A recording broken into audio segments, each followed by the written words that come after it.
अन्य समाज के साथी इस भीषण उमस भरी गर्मी में यहाँ पर बैठे हैं और टेंट आज छोटा पड़ गया है। जितना टेंट के अंदर है इससे 5 गुना टेंट के बाहर है हमारे भाई बहन। तो दोस्तों, आने वाले समय में हमारे समाज की दशा और दिशा बदलेगी, ऐसा हम विश्वास करते हैं। जैसा कि हमारे कई साथियों ने बताया और बहुत सारी बातें आपके बीच में रखी हमारी समस्याओं के बारे में। आप लोगों को एक बात ज्ञात होना चाहिए कि ये 17 तारीख को जुलाई में ही कार्यक्रम क्यों, ये बहुत बड़ी बात है। 17 नवंबर 2013 को मानगढ़ हत्याकांड हुआ था, तो उस दिन कार्यक्रम करते। बेशक उस दिन कार्यक्रम होता है, फिर ये 17 जुलाई को ही कार्यक्रम क्यों किया जा रहा है? इस टाइम बारिश होती है, अब की बार बारिश नहीं आई अलग बात है, लेकिन बारिश की वजह से बहुत डिस्टरबेंस होता है। 2023 में बहुत ज्यादा बारिश हुआ था, फिर भी ये तारीख क्यों, ये बात हमको जानना समझना जरूरी है। तो मैं जानकारी के लिए बताना चाहूंगा, ये अखबार का कतरन आप लोगों ने पढ़ा होगा,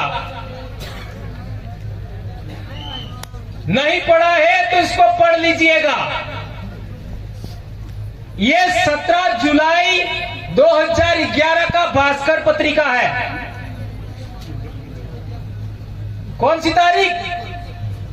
17 जुलाई 2011 का भास्कर की पत्रिका का मामला है, ये पेपर है।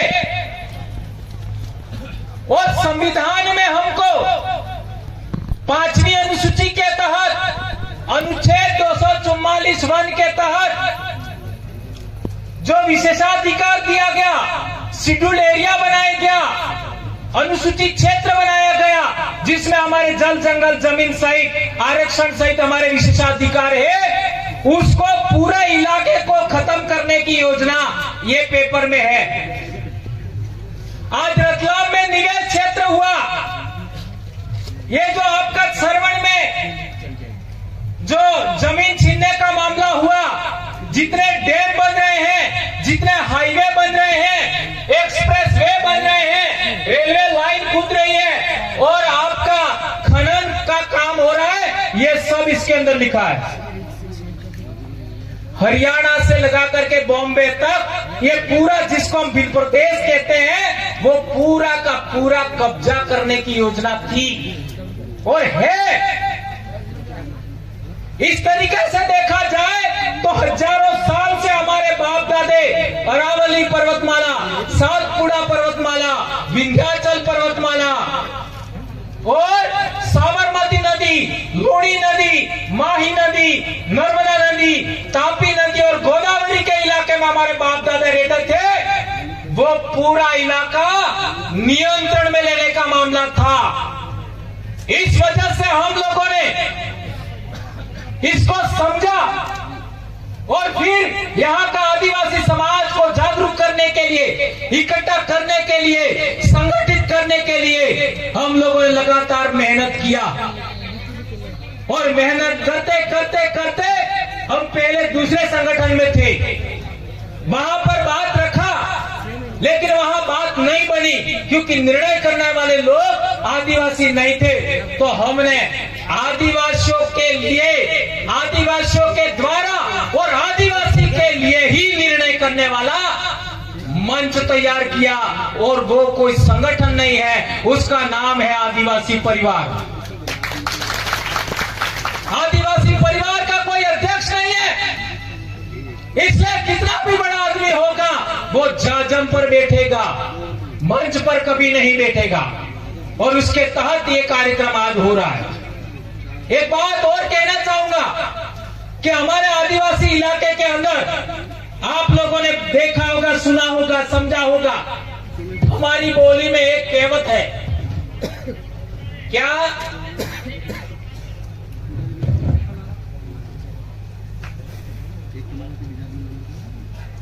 આપણે બાપ દાદાનો ઇતિહાસ દબાવી દીધો?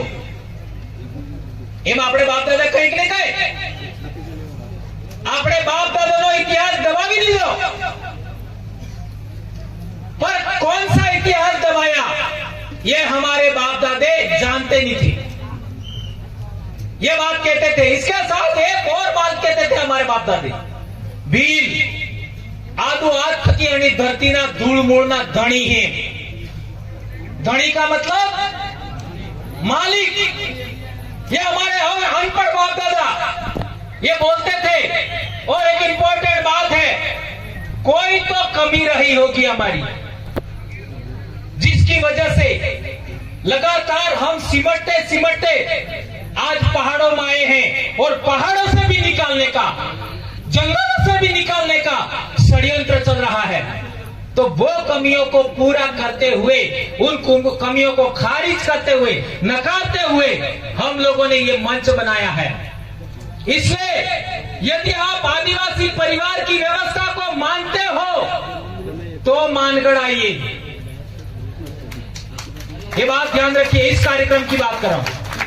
आदिवासी परिवार के अनुशासन को मानते हो तो मानगढ़ पर इस दिन आइए, बाकी आप रोज आइए, कोई दिक्कत नहीं। हम लोग आने वाली पीढ़ी को बचाना चाहते हैं। आज देख लीजिए, जुलाई, अगस्त, सितंबर, अक्टूबर, ये 4 महीना सबसे ज्यादा हमारे बच्चे स्कूल में आते हैं। जितने भी शिक्षक साथी हैं, जितने भी भाई स्कूल के बारे में जानते हैं, क्या ये बात सही है कि गलत है? जुलाई, अगस्त, सितंबर, अक्टूबर, यही 4 महीने हैं जिसमें सबसे ज्यादा हमारे बच्चे स्कूल में आते हैं। और इसी टाइम सबसे ज्यादा व्रत उपवास है, सबसे ज्यादा। और एक तो पूरा महीना सावन का। अरे पागलो, मेंढक से समझिए, मेंढक सर्दी में जमीन के अंदर रहता है, मेंढक गर्मी में जमीन के अंदर रहता है। वो पहली बारिश के साथ जमीन के बाहर आता है, और जब तक बारिश होती है तब तक मेंढक खाता रहता है, खाता रहता है, खाता रहता है, और अपने शरीर में चर्बी इकट्ठा करता है। और जैसे ही बारिश खत्म हुआ वो वापस जमीन में चला जाता है और जिंदा रहता है। और तुम लोग जैसे ही बारिश शुरू होती है भूखे रहना शुरू करते हो, व्रत करते हो, उपवास करते हो।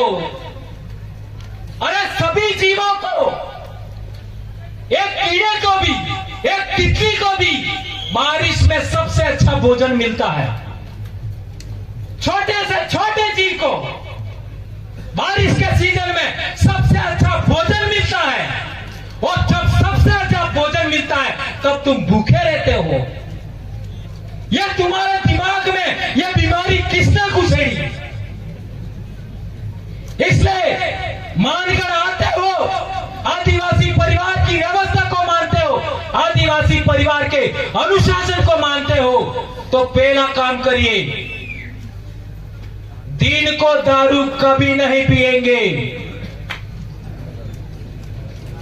क्या ये बात मानोगे? अरे मार कालियानु खोन तमार में है तो मानो क्या? बीलानु खोन तमार में है तो मानो क्या? ने बेड़ जो 20 रहता ने मानो का।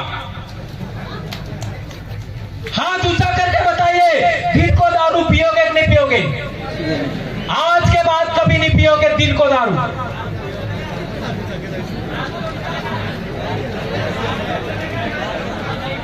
और दूसरी बात, मैंने ये नहीं कहा कि रात को पीना है। संत गोविंद गुरु महाराज को मानते हो तो पीना ही नहीं है। अरे આપણે બાપ દાદાને ભાવ આલવાનો મામલો તો તમે કપ બે કપ લઈ લો. ભાવ સડાવવાનો મામલો તો पहला काम. दूसरा काम, हमारे बच्चे 8वीं क्लास में आते हैं तो थोड़ा सा कपड़ा उल्टा सीधा पहनते हैं, बाल उल्टा सीधा काटते हैं और इधर उधर देखते हैं, बदमाशी करते हैं. बात राइट है कि गलत है? या हमारे सबके बच्चे करते हैं. आपका भी करता है, मेरा भी करता है, सबके. और हमने भी किया है. हमें हूं दूध न दुआएगा.